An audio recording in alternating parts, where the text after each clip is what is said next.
इस वीडियो में हम बात करेंगे भारत और अमेरिका के बीच 27 अक्टूबर 2020 को नई दिल्ली में हुए एक समझौते की, जिसका नाम है basic exchange and cooperation agreement. Hindi में हम इसे कहेंगे मूल विनिमय और सहयोग समझौता, जिसे शॉर्ट में बेका यानी BECA कहा जाता है। ये भारत और अमेरिका के बीच तीसरे 2+2 मिनिस्ट्रियल डायलॉग के दौरान ये समझौता हुआ है।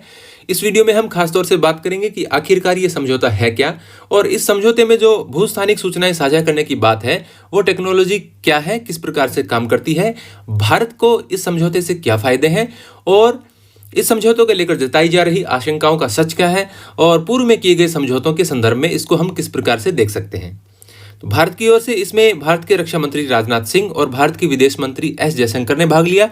वहीं अमेरिका की तरफ से अमेरिका के विदेश मंत्री माइक पोम्पियो और अमेरिका के रक्षा मंत्री मार्क टी एस्पर ने भाग लिया। हालांकि ये अलग बात है कि अमेरिका में मंत्री शब्द का इस्तेमाल नहीं होता। जो विदेश मंत्री होते हैं उनका पदनाम होता है सेक्रेटरी ऑफ स्टेट, जबकि जो रक्षा मंत्री होते हैं उसका नाम होता है सेक्रेटरी ऑफ डिफेंस। वहाँ सेक्रेटरी शब्द इस्तेमाल होता है, मंत्री शब्द या मिनिस्टर शब्द का इस्तेमाल नहीं होता। जैसे secretary of agriculture, secretary of labour, secretary of treasury, इस प्रकार से पदनाम होते हैं। तो ये भारत और अमेरिका के बीच तीसरा 2+2 मिनिस्टीरियल डायलॉग था, जिसके दौरान इस समझौते पर हस्ताक्षर हुए।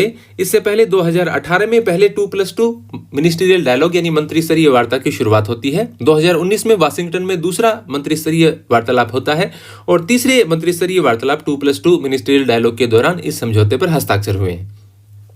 हालांकि जब मैं ये वीडियो बना रहा हूं तो अमेरिका में जो बिडेन नए राष्ट्रपति चुन लिए गए हैं। हालांकि उनका शपथ ग्रहण अभी नहीं हुआ है, और एक ताजा घटनाक्रम के तहत मार्क टी एस्पर को अमेरिका के राष्ट्रपति डोनाल्ड ट्रंप ने रक्षा मंत्री के पद से बर्खास्त कर दिया है।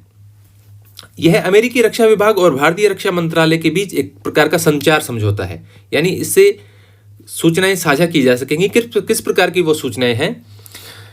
इसमें दोनों देश एक दूसरे के साथ भूस्थानिक यानी जियोस्पेशियल सूचनाएं साझा कर सकेंगे। ये सूचनाएं क्या है, इसके बारे में भी हम इस वीडियो में जानेंगे।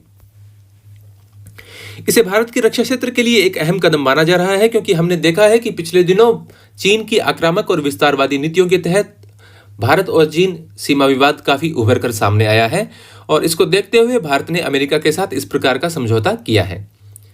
दोनों देश इसके दौरान एडवांस सैटेलाइट और स्थलाकृतिक डेटा जैसे नक्शे, समुद्री और वैमानिकी चार्ट, भूगणितीय, भूभौतिकी, भूचुंबकीय व रणनीतिक क्षेत्रों से जुड़े बेहद संवेदनशील डाटा को एक दूसरे से साझा कर सकेंगे। अब ये भूस्थानिक या जियोस्पेशियल डेटा क्या है? जियोस्पेशियल टेक्नोलॉजी में मुख्य रूप से 3 तकनीकों का प्रयोग होता है। GPS यानी ग्लोबल पोजीशनिंग सिस्टम, जो कि हमारे फोन में भी होता है, जिससे एग्जैक्ट लोकेशन का पता लगाया जाता है। GIS यानी जियोग्राफिक इंफॉर्मेशन सिस्टम, और रिमोट सेंसिंग। इन तीनों टेक्नोलॉजी का एक सम्मिलित रूप है ये। जियोस्पेशियल डेटा के जरिए हम ये पता लगा सकते हैं कि पृथ्वी के किसी हिस्से में पिछले कुछ समय के दौरान क्या बदलाव आया है, यानी कहीं पर कोई सैन्य जमावड़ा हुआ है या कहीं पर हथियारों की तैनाती हुई है। हालांकि सभी प्रकार के बड़े बदलाव इसमें पकड़ में आते हैं, लेकिन विशेष तौर से हम बात कर रहे हैं रक्षा के क्षेत्र की। तो कहीं पर यदि मिसाइलों की, तोपों की तैनाती होती है, या कोई बड़ी संख्या में किसी क्षेत्र में सेना का जमावड़ा होता है, तो उसका इससे पता लगाया जा सकता है। साथ ही न सिर्फ ये रक्षा क्षेत्र के लिए बल्कि प्राकृतिक आपदा की स्थिति में भी ये टेक्नोलॉजी सहायक है। भारत को BECA से क्या लाभ होगा? भारत को चीन के द्वारा की जाने वाली बड़ी सैन्य गतिविधियों की जानकारी प्राप्त हो सकेगी। हालांकि ऐसा नहीं है कि कोई चीन की गतिविधियों की ही विशेष जानकारी प्राप्त हो सकती है, पाकिस्तान की गतिविधियों की जानकारी भी प्राप्त हो सकती है। लेकिन जैसा कि हम जानते हैं कि पाकिस्तान और अमेरिका पुराने सहयोगी रहे हैं, तो ऐसा कम ही लगता है कि अमेरिका पाकिस्तान से संबंधित सूचनाओं की जानकारी भारत को देगा। इस समझौते से अमेरिका के विशाल और उच्च स्तरीय सैटेलाइट सिस्टम तक भारत की पहुंच हो जाएगी। इस तकनीक के माध्यम से ऑटोमेटिक हथियारों जैसे ड्रोन, बैलिस्टिक व क्रूज मिसाइलों का प्रयोग ज्यादा प्रभावी तरीके से हो पाएगा, क्योंकि इससे एग्जैक्ट लोकेशन का पता चलता है और उससे टारगेट को हिट करने में सहायता मिलती है। साथ ही भारत ये भी जानता है कि अमेरिका और पाकिस्तान पुराने सहयोगी रहे हैं। हालांकि अलग बात है कि जब एबटाबाद में ओसामा बिन लादेन को पकड़ा गया और मारा गया था, उसके बाद से अमेरिका और पाकिस्तान के संबंधों में थोड़ी शिथिलता आई है, लेकिन अब भी पाकिस्तान और अमेरिका गहरे सहयोगी हैं, क्योंकि अफगानिस्तान के संबंध में अमेरिका की जो रणनीति है उसमें पाकिस्तान उनका एक मुख्य सहयोगी है, और अफगानिस्तान से अपनी सेनाओं को पूरी तरह से निकालने के लिए भी वो पाकिस्तान पर निर्भर है, और उनको रावलपिंडी की भी जरूरत पड़ती है। इस समझौते को लेकर जताई जा रही आशंकाएं क्या हैं? कुछ रक्षा विशेषज्ञों का यह मानना है कि भारत जैसे संप्रभु राष्ट्र को अमेरिका से इस प्रकार का समझौता नहीं करना चाहिए था। जैसा कि हमने अमेरिका का इतिहास देखा है और उसको लेकर अमेरिका के ही एक डिप्लोमेट और पॉलिटिशियन जो कभी विदेश मंत्री भी थे और कभी नेशनल सिक्योरिटी एडवाइजर भी थे, रिचर्ड निक्सन और जेराल्ड फोर्ड के काल में, उन्होंने कभी कहा था कि अमेरिका से न तो दुश्मनी भली है न अमेरिका की दोस्ती भली है। तो उसको देखते हुए आशंकाएं जताई जा रही हैं। इसमें पहला पॉइंट है कि यह भारत की गुटनिरपेक्षता की नीति के विपरीत है। दूसरे विश्व युद्ध के बाद जब दुनिया दो ध्रुवों में बंटी गई थी, एक तरफ संयुक्त राज्य अमेरिका और दूसरी तरफ सोवियत संघ था, तो भारत ने किसी भी गुट में शामिल न होने की रणनीति अपनाते हुए अपनी एक अलग नीति अपनाई, गुटनिरपेक्षता की नीति, जो भारत की विदेश नीति का एक मूल आधार रहा है। तो अमेरिका की तरफ झुकाव भारत की गुटनिरपेक्षता की नीति के विपरीत नजर आता है।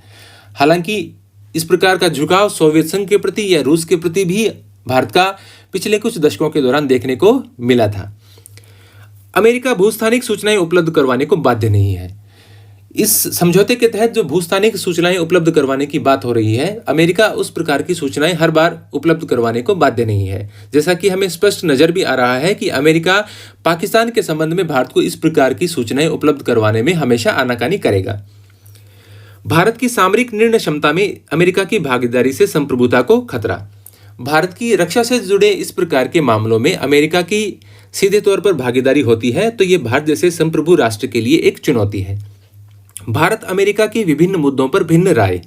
जैसा कि हमने पिछले कुछ वर्षों के दौरान देखा है कि ईरान और अफगानिस्तान के मुद्दे पर भारत की राय बहुत बार अलग रही है और पाकिस्तान के मुद्दे पर तो भारत और अमेरिका की राय हमेशा अलग ही रहती आई है। तो इस प्रकार की स्थितियों में जब भारत अमेरिका का एक महत्वपूर्ण रणनीतिक सहयोगी बनता जा रहा है, तो इस प्रकार के जब ईरान, अफगानिस्तान और पाकिस्तान के मुद्दे की बात आएगी तो भारत को अपना स्टैंड लेने में चुनौतियों का सामना करना पड़ेगा। चीन के खिलाफ भी इस प्रकार की साझेदारी जो बाइडेन के नेतृत्व वाली नई सरकार के रुख पर निर्भर करेगी। जैसा कि हमने डोनाल्ड ट्रंप के कार्यकाल में देखा कि डोनाल्ड ट्रंप चीन को लेकर काफी आक्रामक रवैया अपनाते थे। अब ये देखने वाली बात है कि जो बाइडेन चीन को लेकर किस प्रकार की रणनीति अपनाते हैं। पूर्व में किए गए समझौतों की कड़ी के रूप में हम इस समझौते को किस प्रकार से देखें। 2002 में भारत और अमेरिका के बीच में general security of military information agreement होता है, जिसमें दोनों देश एक दूसरे के साथ खुफिया जानकारी साझा करने पर सहमत होते हैं। हालांकि 2020 में जो समझौता हुआ है BECA, इसको हम 2016 और 2018 में हुए दो समझौतों की एक तीसरी कड़ी के रूप में देख सकते हैं और इस प्रकार से समझौतों की ये तिकड़ी पूरी होती है। LEMOA logistic exchange memorandum of agreement. इस समझौते के दौरान दोनों देश एक दूसरे के साथ नेवी टू नेवी सहयोग के लिए सहमत हुए, जिसमें दोनों देश एक दूसरे की नौसैनिक अड्डों का इस्तेमाल कर सकते हैं। यानी भारत अमेरिका की नौसैनिक अड्डों का इस्तेमाल कर पाएगा, वहीं अमेरिका भी भारत के नौसैनिक अड्डों का इस्तेमाल कर पाएगा। 2018 में 2+2 मिनिस्ट्रियल डायलॉग की शुरुआत होती है और इसके दौरान कोमकासा यानी communication compatibility and security agreement पर हस्ताक्षर होते हैं। इससे भारत को अमेरिका के संचार उपकरणों और जो रक्षा टेक्नोलॉजी है उससे लाभान्वित होने का एक मौका मिला, क्योंकि अमेरिका की उच्च स्तरीय जो संचार प्रणाली है, जो एनक्रिप्टेड संचार प्रणाली है, उससे जुड़े उपकरण अमेरिका भारत के साथ साझा करने को तैयार हुआ। हालांकि जल्दी से अमेरिका ये समझौता नहीं करता है, क्योंकि उसे भी डर रहता है कि इस प्रकार की उसकी अत्याधुनिक टेक्नोलॉजी को कोई रूस के साथ साझा न कर दे। तो अमेरिका से ये टेक्नोलॉजी अत्याधुनिक जो एनक्रिप्टेड रक्षा टेक्नोलॉजी है वो तभी मिलती है जब अमेरिका के साथ 3 प्रकार के समझौते किए जाएं। कोमकासा उन्हीं में से एक है, लेमोआ उससे पहले हो चुका था और इसी की तीसरी कड़ी थी बेका। तो बेका पर हस्ताक्षर होने थे, इन पर बातचीत चल रही थी।